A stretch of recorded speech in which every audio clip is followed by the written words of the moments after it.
একদিন সকালে IPS officer পূর্ণিমা সাধারণ পোশাকে মন্দিরে এলেন। সেদিন মন্দিরে খুব ভিড় ছিল।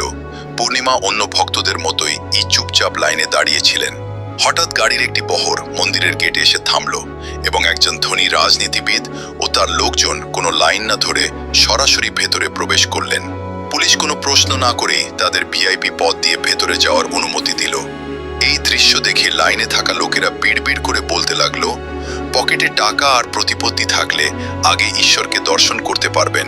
একথা শুনে পূর্ণিমা সোজা সেখানে দাঁড়িয়ে থাকা পুলিশের কাছে গিয়ে বললেন, আমরা সবাই এতক্ষণ ধরে এখানে লাইনে দাঁড়িয়ে আছি, তাহলে নিয়ম ভেঙে তাকে আগে ঢুকতে দেওয়া হলো কেন? পুলিশ রেগে গিয়ে বললেন, এত চালাকি করবেন না, আপনিও যদি তাড়াতাড়ি দর্শন করতে চান তাহলে 500 টাকা বের করুন। পূর্ণিমা উত্তর দিলেন, তাহলে আপনারা মন্দিরের নামে চাঁদাবাজি করছেন। পুলিশ উত্তর দিল, বেশি কথা বললে পুলিশের কাজে বাধা দেওয়ার কারণে আপনার নামে মামলা দিব।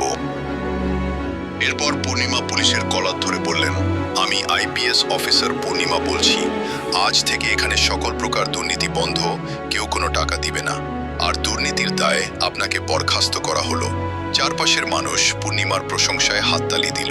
ভিডিওটি ভালো লাগলে অবশ্যই চ্যানেলটি সাবস্ক্রাইব করবেন।